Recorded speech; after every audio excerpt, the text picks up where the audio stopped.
Hi everyone and welcome to captain. तो कैसे हो आप सब भाई। आप लोगों को 9 मार्च यानी परसों के लिए हर एक चीज़ मैं पढ़ा रहा हूँ, प्रॉपरली करा रहा हूँ। और आज मैं इस वीडियो में आप लोगों को लास्ट डे रिवीजन मटेरियल बताऊंगा कि क्या क्या आपके पास अवेलेबल होना चाहिए और क्या क्या करना चाहिए। आप लोगों की बहुत डिमांड थी कि हर चैप्टर से सिलेक्टेड क्वेश्चन बता दो कि लास्ट डे में ना वो चीज़ दिमाग में करके रिकॉल हो जाए, रिवाइज हो जाए। तो मैं हर चैप्टर से क्या क्या क्वेश्चन है वो बताऊँगा। अगर अभी भी आपके पास थोड़ा बहुत समय है और आप किसी चैप्टर का वन शॉट देखना चाहते हो वो भी मैं आपको बताऊंगा। फॉर्मूलेस के बारे में भी मैं सारी चीज़ें देने वाला हूं, मतलब फुल पैक वीडियो मैं आपको इसमें देने वाला हूं। ठीक है भाई। उससे पहले मैं आपको बताऊं भाई, 24 फरवरी से ना एक टाइम टेबल फॉलो करा था जिसमें हर एक चीज़ मैंने करवाई है प्रॉपरली। और ये चीज़ आपको कहाँ मिलेगी, कैसे मिलेगी, सब समझाऊंगा। थोड़ा सा रुक जाओ। देखो, ये रहा हमारा एडुकैप्टन का चैनल और ये रही मेरी प्लेलिस्ट। और ऐसा नहीं है कि मैंने बोल दिया जाके यूट्यूब पे देख लो भाई, और भी तरीके से सिस्टमेटिक तरीके से सारी चीज़ें मैनेज है, ध्यान से देखना भी आप। यहाँ पर ये मेरी प्लेलिस्ट है, एडुकैप्टन के चैनल पर आओगे। यहाँ पर कहने को तो देखो बहुत सारी चीज़ें हैं, है ना। आप अपने हिसाब से चीज़ चुनो कि आपको क्या करना है, उसको आप कवर अप करिए। इसमें कुछ टॉपिक ऐसे हैं जो कि आपको बहुत ज़रूरी है कि करने चाहिए। कौन से? जैसे ये 6 टॉपिक 50 मार्क्स। अगर समय है 4-6 घंटा 8 घंटा 8 बैठ सकते हो तो इसको ज़रूर देख लेना और करने की कोशिश कर लेना। अगर फिर भी प्रॉब्लम है तो भाई आप लोगों को इस वीडियो में और ज़्यादा सिलेक्टेड कर दूंगा, पर ज़्यादा सिलेक्टेड जाना सही नहीं होता। और अगर आप सिर्फ पास के बारे में सोच रहे हो तो भाई ये वाली वीडियो भी आपके लिए है। 5 से 6 टॉपिक मैंने इसके अंदर बताए हैं, टॉपिक पूरे। आज मैं और क्वेश्चंस डिस्कस करूंगा क्योंकि मैं रिवीजन की बात करने वाला हूं, पास फेल की बात नहीं करने वाला, रिवीजन की बात करने वाला हूं। तो चलिए, ये सारी चीज़ आपको क्लियर हो गया। अब ये मिलेगी कहाँ और डिटेल में इसको समझते हैं। ये मेरा टेलीग्राम का ग्रुप है, यहाँ पर ना मैं बच्चों से पर्सनली इंटरेक्ट करता हूँ। जिन्हें नहीं पता उन्हें बता दूं, इसका लिंक आपको डिस्क्रिप्शन में मिल जाएगा। साथ की साथ मैं आपको बताता हूँ भाई, यहाँ पर ना मैं डेली एमसीक्यू भेजता हूँ, ये देखो लिखा भी हुआ है। और कैश प्राइजेस भी चलते हैं। ये एक दिन चला और आज से और चलेगा। तो भाई बच्चों के लिए क्या है कि सिर्फ अभी के लिए नहीं, जब आपका मैथ्स का बोर्ड हो जाएगा आपके लिए अकाउंट्स की महफिल भी रेडी है। ये देख सकते हो आप, अकाउंट्स की महफिल भी रेडी है। और जब आप बोर्ड से फ्री हो जाओगे, बीएसटी की महफिल, मतलब बोर्ड्स में बीएसटी की महफिल तो ऑलरेडी रेडी है ही। जब आप बोर्ड से फ्री हो जाओगे तो एंट्रेंस की महफिल भी रेडी है। सारी महफिल सजा रखी है, आइए पढ़िए। यहाँ से लेकर आपको जो कॉलेज में एडमिशन लेना है ना, उसकी फुल तैयारी मैं कराने वाला हूँ। बेफिक्र रहो, बेफिक्र रहो। मैथ्स के अंदर कहीं से कहीं तक कोई दिक्कत नहीं आने वाली।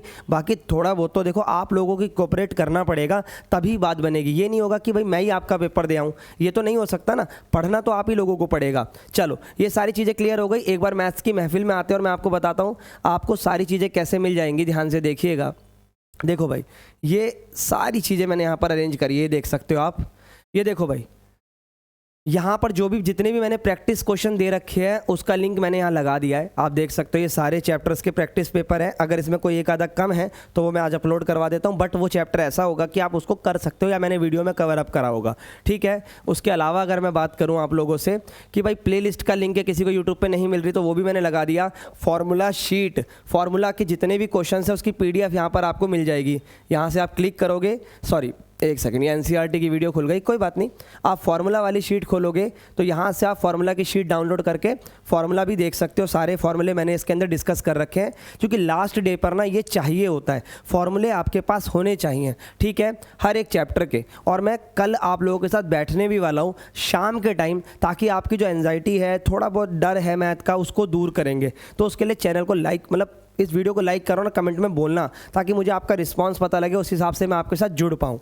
इसके अलावा अगर और चीज़ें देखें तो एनसीईआरटी अगर आप देख रहे हो तो सारे क्वेश्चंस करने की ज़रूरत नहीं है। सिलेक्टेड क्वेश्चन, यहाँ से आप जाओगे एक्सेल निकाल लेना। एनसीईआरटी के हर चैप्टर से सिलेक्टेड क्वेश्चन, सिलेक्टेड एग्जांपल मैंने आपको देख रखे हैं। करंटली देख लो 12-15 बच्चा अभी भी इस वाले PDF को फॉलो कर रहा है। और ट्रस्ट मी, चीज़ें बिल्कुल बढ़िया होंगी अगर आप मेहनत करने के लिए तैयार हो तो। मैथ्स में सबको पता है ना कैसे फटी रहती है, बिल्कुल मतलब डर लगा रहता। सॉरी गाइस, वर्ड थोड़े ऊपर नीचे होगा क्योंकि ना मैं बच्चों से पर्सनली मिलता हूँ, ऑफलाइन भी ऑनलाइन भी, तो बड़ी दिक्कत होती है, डर लगा रहता है। तो तो उस चीज़ का बड़ा ध्यान रखना पड़ता है, ठीक है, कोई बात नहीं। अब इसके बाद अगर बच्चा बोलता है सर मैंने क्वेश्चंस तो कर लिए, अब मुझे सॉल्यूशन भी दे दो। अच्छा, ये जो एनसीईआरटी के सिलेक्टेड क्वेश्चंस है ना, ये न्यू बुक के अकॉर्डिंग है, लिख लो कहीं पर, न्यू बुक के अकॉर्डिंग है। और ये एनसीईआरटी बुक के सॉल्यूशंस है एवरी क्वेश्चंस के। यहाँ सॉल्यूशन आपको 1 बाय 1 चैप्टर के मिल जाएंगे। देखो चैप्टर 1, चैप्टर 2, चैप्टर 3, हर एक चैप्टर के सॉल्यूशन की पूरी PDF मैंने लगा दी है। तो भाई हर एक चीज़ तैयार है, कोई दिक्कत वाली बात नहीं है। अब आ जाते हैं अपने क्वेश्चंस की तरफ कि हर चैप्टर से कौन से क्वेश्चन ज़रूरी हैं, कितने ज़रूरी हैं। देखो भाई, सबसे पहले अगर मैं आपसे बात करूं तो यहाँ आता है रिलेशन एंड फंक्शन। देखो टू बी वेरी ऑनेस्ट ना, मुझे भी पता है मैथ्स कैसे बच्चे को परेशान करती है, इसलिए थोड़ा सा मैं भावनाओं में बह गया और आप लोगों से मतलब बोल गया। बाकी भाई ये सारी चीज़ें करेंगे, कल लाइव भी बैठेंगे। रिलेशन एंड फंक्शन की अगर मैं आपसे बात करूं, सैम्पल पेपर भी सॉल्व करवाया भाई आप लोगों को। इसमें से ना मैंने अपने 1 शॉट की वीडियो में, अगर आप 1.5x पे देख सकते हो, तो रिफ्लेक्सिव, सिमेट्रिक, ट्रांजिटिव, इसके ना जो प्रूफ करने वाले क्वेश्चंस होते हैं वो पेपर में आते हैं, ज़रूर करना, ठीक है। और 1 on 2, मतलब इन 2 क्वेश्चनों को आप प्रैक्टिस कर लोगे जितने भी हो सकते हैं, तो इससे बात बन जाएगी। तो ठीक है, यहाँ होगा 2 क्वेश्चंस, ये 2 क्वेश्चन ज़रूर देखने हैं, ठीक है। अब देखो MCQ की मैं बात नहीं कर रहा, वो हम ऑलरेडी कितने दिनों से कर रहे हैं, नंबर ऑफ फंक्शन, वो सब मैंने फॉर्मूला शीट में डिस्कस करा है। मैं यहाँ पे डायरेक्ट क्वेश्चंस की बात करने वाला हूँ जो पेपर में देखने को मिलते हैं। इसमें से कुछ मिलेंगे और कुछ नहीं मिलेंगे, तो उस हिसाब से बात करनी है। रिफ्लेक्सिव, सिमेट्रिक और 1 on 2 ये मैंने काफ़ी डिटेल में डिस्कस करा है, तो देख सकते हो रिलेशन फंक्शन की वीडियो जाकर प्ले लिस्ट के अंदर। उसके बाद इनवर्स ट्रिग्नोमेट्री फंक्शन की मैं बात करूँ तो उसमें सिर्फ और सिर्फ प्रिंसिपल वैल्यू देख लेना, 2-3 नंबर की बात है, वो बनेगी पेपर में 100% है ये। तो तीसरा क्वेश्चन यहाँ से आएगा। अब मैट्रिसेस एंड डिटर्मिनेंट तो भाई कुल मिला के 10 नंबर का है, तो मैं पूरे 10 की बात नहीं करने वाला हूँ। इनवर्स वाले जितने भी क्वेश्चंस होते हैं जिनमें इक्वेशंस को सॉल्व करा जाता है उसको ज़रूर करना, ठीक है। इनवर्स वाले क्वेश्चन x बराबर a इनवर्स b, इसको ज़रूर फॉलो करना प्लीज़ गाइस, ठीक है। अब बात आती है AOD ना, इसके अंदर आपको केस स्टडी करनी है। अब बच्चा बोलेगा सर केस स्टडी और कहाँ से लाऊं? देखो मैं बिल्कुल प्रॉमिस अभी नहीं कर रहा हूँ, क्योंकि देखो मैं कोई फेक प्रॉमिस नहीं करता, जो निभा सकता हूँ उसी को बोलता हूँ। अगर मेरे से पॉसिबल हो तो केस स्टडी में मैं टेलीग्राम में अपडेट कर दूंगा, लेकिन उसके अलावा भी मैंने ऑलरेडी केस स्टडी पर थोड़ा सा काम करा है। ये जो हमारी प्ले लिस्ट है ना, यहाँ पर मैंने केस स्टडी की एक वीडियो डाली थी, ये देख सकते हो आप यहाँ पर, ये रही 10 मिनट में कैसे केस स्टडी को समझकर करना है। तो उस केस स्टडी के अंदर ना मैंने 5-7 मतलब लगभग 7-8 केस स्टडी प्रोबेबिलिटी की और AOD की डिस्कस करी है, तो उससे आपको ना थोड़ा समझ में आएगा कि केस स्टडी में करना क्या होता है, तो उसको ज़रूर देख लेना। चलो आगे बढ़ते हैं। अब केस स्टडी की बात हो गई, ठीक है, केस स्टडी आनी है, इसमें से 5 हो गया, और इसी में से ना इंक्रीजिंग और डिक्रीजिंग का एक क्वेश्चन कर लेना, और हो सके तो NCERT का एग्जाम्पल करना, बात खत्म। बुक उठाना, NCERT का एग्जाम्पल करना इंक्रीजिंग और डिक्रीजिंग के लिए। छठा क्वेश्चन यहाँ से बन गया। केस स्टडी कर लिया आपने 2-3, ठीक है। अब आप कहोगे सर आप तो एक क्वेश्चन बोल के 2-3 करा रहे हो। अब एक बात बताओ, आप लोग इंग्लिश का पेपर दे रहे हो या आप हिंदी का पेपर दे रहे हो, मैथ्स दे रहे हो ना, अगर मैं आपको केस स्टडी बोल रहा हूँ तो आपको 1-2 तो करनी पड़ेगी, तभी प्रैक्टिस होगी। क्या गारंटी है कि रिफ्लेक्सिव सिमेट्रिक का मैं ये वाला क्वेश्चन बोल रहा हूँ तो यही आएगा? बोलो, यही वाला आएगा, x minus y divisible by. हाँ बाकी कभी कभी ऐसा भी हो जाता है, जो बोलते हैं वही आ जाता है। तो भाई बच्चों के साथ हुआ है ऐसा, लेकिन देखो मैं ना भविष्य से आया हूँ, ठीक है, पहली चीज़ बिल्कुल to be on very honest, ना ही मैंने कल का पेपर देखा जो परसों होने वाला है, लेकिन मैं आपको बता सकता हूँ ना कि इसके 7 से 8 क्वेश्चन जो मैंने करवाए हैं उसी तरीके का क्वेश्चन पेपर में आता है। ये बात कन्फर्म है, ये बात भविष्य से नहीं है, ये भूतकाल से चलती आ रही है, तो उस चीज़ को आप फॉलो कर सकते हो। और एक क्वेश्चन पक्का करने के लिए अगर 4-5 क्वेश्चन की प्रैक्टिस करनी पड़ रही है तो कोई दिक्कत वाली बात नहीं है यार। हमने भी अपने टाइम पे पढ़ा, मेरी इको इतनी कमज़ोर थी ना 12वीं क्लास के अंदर, बिल्कुल हो गई थी ख़राब, लेकिन मैंने कुछ सिलेक्टेड टॉपिक करके 100 में से 70 नंबर लेकर आया था इकोनॉमिक्स में। हाँ मैथ में मेरे 96 नंबर थे, क्योंकि मैथ्स मेरी अच्छी थी।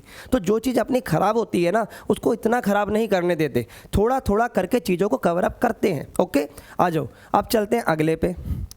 जो चैप्टर हो सकता है वो करेंगे, क्योंकि ये मैं टॉपर के लिए भी बना रहा हूँ, वीक के लिए भी बना रहा हूँ, सबके लिए बना रहा हूँ ये वीडियो। अच्छा AOD हो गया। मैंने कॉन्टिन्यूटी एंड डिफरेंशिएबिलिटी की बात इसलिए नहीं करी क्योंकि उसकी जितनी प्रैक्टिस कर ली हो इनफ है, ठीक है ना। इसके अलावा इंटीग्रेशन में देख, अब मैं अगर यूँ बोलूँ एंड डे पे सब देख लो तो वो नहीं होता। इंटीग्रेशन में आप लोगों को सबसे ज़रूरी चीज़ 2 ज़रूर देखनी होती है, एक पार्शियल फ्रैक्शन और एक इंटीग्रेशन बाय पार्ट्स, ठीक है, ये 2 ज़रूर देखना, ठीक है। छठा AOI बहुत इजी सा चैप्टर है, एप्लीकेशन ऑफ इंटीग्रेशन। इसके 3-4 क्वेश्चन हैं, उनको देख लेना। कैसे क्वेश्चंस? कर्व वाले डायरेक्ट क्वेश्चन है, या तो सर्कल वाले क्वेश्चन है, ऐसे लाइन आएगी, ठीक है, या अपना इस तरीके से ये वाला होगा, या मैक्सिमम कुछ इस तरीके से हो जाएगा। इससे अलग क्वेश्चन पेपर में नहीं बनाते ये लोग, ठीक है ना। इसी तरीके के क्वेश्चन आपके AOI के अंदर आते हैं। छठा क्वेश्चन यहाँ हो गया, 7वां 8वां यहाँ हो गया, 9वां यहाँ हो गया। सुनते चलना, डायरेक्ट क्वेश्चंस की बात करें, इधर उधर मत भागना। सिर्फ इसमें आपको क्वेश्चन वही करना है जो मैंने वीडियोस में डिस्कस करे हैं, ठीक है। ये सिलेक्टेड रिवीजन की बात है। और बाकी ये देखो आपका टाइम अलाउ कर रहा है, 24 फरवरी से स्ट्रैटेजी चल रही है, तो कोई दिक्कत नहीं है, फॉलो करते रहो, ठीक है। आ जाओ आगे देखो, AOI हो गया। अब डिफरेंशियल इक्वेशन के अंदर आना, तो भाई इसमें लीनियर डिफरेंशियल इक्वेशन का क्वेश्चन ज़रूर करना, इसको मिस मत करना। अगर आपको ये ना मिले तो मेरी डिफरेंशियल इक्वेशन की वीडियो के लास्ट 20 मिनट में मैंने इसे डिस्कस करा है, तो उसे जाकर ज़रूर देख लेना, उसे जाकर ज़रूर देख लेना, ठीक है भाई। आ जाओ, ये कितने क्वेश्चन हो गए? 10 हो गए, ठीक है भाई। अब आ जाओ 8वें पे, वेक्टर और 3D। ये काफ़ी इंपॉर्टेंट है, ध्यान से देखो। वेक्टर के अंदर ना जहाँ पर भी डॉट प्रोडक्ट 0 हो जाता है, इन क्वेश्चनों को ज़रूर देखना, या ऐसे वाले क्वेश्चन जिसमें मॉडुलस दिया हुआ होता है, सॉरी माय बैड, क्योंकि भैया ना 11वीं क्लास पेपर भी होता है तो चीज़ें मिक्स हो जाती हैं। बिल्कुल, मैग्नीट्यूड दिया हुआ होता है, तो उसको क्या करना है, ऐसे क्वेश्चन को ऐसे शुरू करते हैं, a-b डॉट a-b, ठीक है भाई। इस तरीके से इसे करना होता है, ये बात याद रखिएगा। a vector minus b vector के मैग्नीट्यूड का स्क्वायर बराबर दिस। इस टाइप के क्वेश्चन मैंने अपने वेक्टर 3D के लेक्चर में भी डिस्कस करे हैं, और आप लोगों को ऐसे क्वेश्चन ज़रूर कर जाने हैं वेक्टर में। इस पे हमेशा ऑलवेज क्वेश्चन आता है, this is very very fix, ठीक है। और अच्छा 3D की बात करते हैं। 3D में देखो करने को बहुत कुछ है। मैं आपको क्या कहूँगा, लाइन को ना सिर्फ फॉर्मूले में पढ़ लो, सिर्फ फॉर्मूले में, और शॉर्टेस्ट डिस्टेंस का क्वेश्चन कर लो प्रैक्टिस, और आप लोग इमेज वाला क्वेश्चन प्रैक्टिस कर लो। और ये लास्ट 20 मिनट में मिल जाएगा मेरी वीडियो में, लास्ट 20 मिनट में बस, ठीक है भाई। अच्छा, अब इसके अलावा आ गई आपकी LPP। अब LPP के लिए पीछे इतने भागने की ज़रूरत नहीं है, कोई भी 2 अच्छे क्वेश्चन उठाओ, एक बाउंडेड का और एक अनबाउंडेड का, बस इसको उठाओ, बात बन जाएगी, क्योंकि सिंपल ही क्वेश्चन पेपर में आता है। लास्ट आती है प्रोबेबिलिटी, और प्रोबेबिलिटी में भी परेशान होने की ज़रूरत नहीं है। बुक से, सिर्फ बुक से अपनी बेस थ्योरम कर लो, इधर उधर मत भागो, रिवीजन कर रहे हो तो बुक से बेस थ्योरम कर लो, ठीक है। प्लस PD बुक में नहीं है, नई वाली किताब में, तो प्रोबेबिलिटी डिस्ट्रीब्यूशन के वो क्वेश्चन ज़रूर करना जिसमें बॉक्स बनाकर प्रोबेबिलिटी बोलकर, मैंने अपनी वीडियो में भी डिस्कस कराया है, यहाँ पर 0 1 2 3 लिख कर ना K वगैरह बनाकर देते हैं, तो K की वैल्यू निकालनी होती है, मीन निकालना होता है, वेरिएंस निकालना होता है, तो ऐसे क्वेश्चन ज़रूर डिस्कस करना। फिर आ जाती है इसमें केस स्टडी, तो मैं इसको अलग से नहीं बोलूँगा। क्यों नहीं बोलूँगा मैं इस केस स्टडी को अलग से? क्योंकि बेस थ्योरम अगर आपको आती है तो केस स्टडी इसी पे बनती है, प्रोबेबिलिटी डिस्ट्रीब्यूशन आपको आता है, केस स्टडी इसी पे बनती है। तो उम्मीद यही है, देखो अपना जो एक्सपेक्टेशन है कि जब से CUT आया है तो थोड़ा बोर्ड का लेवल ईजी हुआ है, फिजिक्स केमिस्ट्री के बच्चों का भी पॉइंट ऑफ व्यू इस समय ठीक ठाक था, तो हो सकता है मैथ्स का पेपर भी एवरेज ही बनेगा, तो कोई इतनी दिक्कत मत लेना, सारी चीज़ें अच्छे से करोगे तो बात बनेगी। आई होप ये सब चीज़ें क्लियर हो गई होंगी। इसके साथ फॉर्मूला शीट अपने साथ रखना, फॉर्मूला शीट अपने साथ रखना, और NCERT के जो क्वेश्चन आप अच्छे से कर चुके हो उसको देख लेना, एक बार लुकआउट कर लेना, और जिसमें आप फंसते हो ना उसको सॉल्यूशन में देख लेना और कर लेना फिर उसे, ठीक है। ज़्यादा इधर उधर भागने की ज़रूरत नहीं है। हर चैप्टर से सिलेक्टेड पॉइंट मैंने बना दिए हैं, इसका स्क्रीनशॉट ले लो और अच्छे से पढ़ लो। और भी कोई दिक्कत हो डिस्क्रिप्शन में लिंक है, टेलीग्राम पर आ जाओ, बात करते हैं। देखो भाई आपको भी बता, अगर इतने मैसेजेस आते हैं तो मैं कैसे रिप्लाई दूंगा। देखो अभी भी मुझे टैग कर रखा है, मैं भी रिप्लाई दूंगा, कोई दिक्कत नहीं है। मैंने यहाँ पर देखो इन्होंने क्वेश्चन करा है, मैंने इसके बारे में भी अभी जवाब दिया है ऑडियो में, अभी आपकी वीडियो के बाद भी इस बच्चे को रिप्लाई दूंगा, ऑडियो में भी रिप्लाई दिया है, ठीक है। सब बच्चे जो भी क्वेश्चन पूछते हैं जितना हो सकता है हम जवाब देते हैं, ठीक है, जो भी है बिल्कुल, ठीक है। ये देख सकते हो आप, तो आप भी आओगे तो बच्चे एक दूसरे से डाउट पूछोगे तो सारी चीज़ें क्लियर होंगी। और मोस्ट पॉसिबली कल भी हम लोग लाइव बैठेंगे ताकि आप लोगों की जो पर्सनल दिक्कतें हैं ना उसको थोड़ा समझे। पेपर से पहले थोड़ा रिलैक्स सेशन करेंगे ताकि पेपर में अच्छा से कूल रहें, ठीक है। चलिए भाई बहुत बढ़िया, इस वीडियो में इतना ही, मिलते हैं नेक्स्ट वीडियो में। Bye bye and take care, okay bye.